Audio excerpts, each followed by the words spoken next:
Good day, here are the headlines from the Philippine News Agency. The government is doing its best to bring home the 17 Filipinos who were among those held hostage in the hijacking of a cargo vessel in the Red Sea last November 19.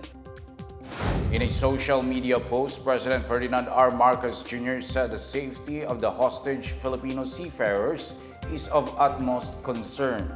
The president said the Department of Foreign Affairs is closely coordinating with its counterparts in Iran, Oman, Qatar, and Saudi Arabia for updates. The Department of Migrant Workers is also regularly communicating with the families of the hostages. The DFA confirmed on Wednesday that the 17 Filipinos were on board the cargo ship Galaxy Leader that was hijacked by Yemen's Houthi rebel group. The other hostages are from Bulgaria, Romania, Ukraine, and Mexico. In a separate statement, DFA Undersecretary Eduardo de Vega said the captors have vowed not to harm foreign hostages.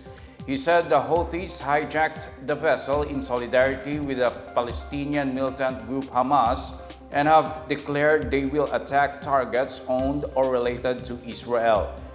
In an earlier statement, the Israeli government said the ship is owned by a British company and is operated by Japanese firm Nippon Yusen, also known as Nike Line.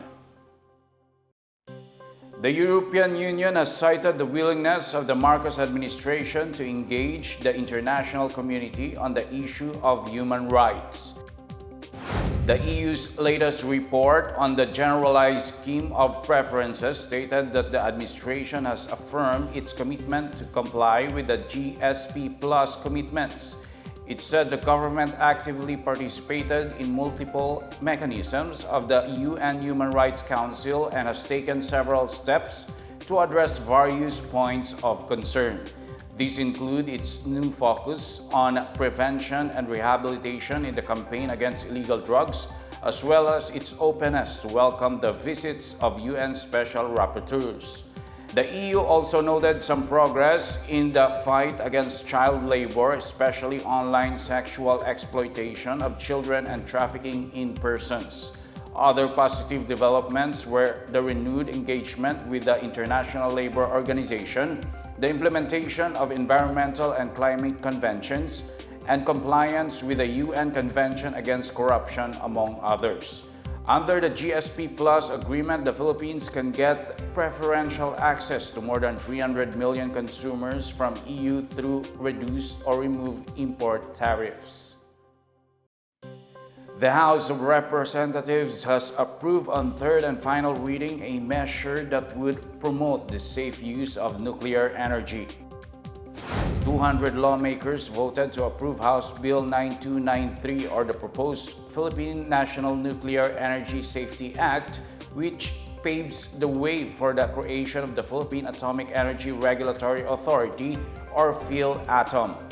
House Speaker Martin Romualdez said the creation of the PhilAtom is in line with President Ferdinand R. Marcos Jr.'s vision to look into nuclear energy seriously. When enacted into law, the PhilAtom shall have the sole and exclusive jurisdiction to exercise regulatory control for the peaceful, safe, and secure uses of nuclear energy and radiation sources in the Philippines. It will also assume all regulatory tasks of the Philippine Nuclear Research Institute and assist the government in developing national policies and measures for controlling regulated activities and facilities. The Philippine Health Insurance Corporation, or Philhealth, has announced an impending increase on its rate of benefit package in 2024. Starting next year, Philhealth said all case rates covered by the plan will see a significant hike of up to 30%. This adjustment targets higher-level services and would include outpatient care and hospitalized case rates. Philhealth said the adjustment will be made in order to expand its assistance for a range of medical procedures. Philhealth had earlier increased its coverage for dialysis patients from 90 to 156 sessions. It also increased its support to ischemic and hemorrhagic stroke patients. The Department of the Interior and Local Government commends the National Commission on Muslim-Filipinos for leading the inauguration of the country's first Muslim-Filipino museum. DILG Secretary Benhur Abalos said the museum is both an honor and a symbol which allows the rest of the Filipinos a peek of the rich and varied artistic, cultural, and historical legacy of the Muslim community. Also called the Maharlika Cultural Museum, the facility features the 13 ethno-linguistic Muslim-Filipino tribes.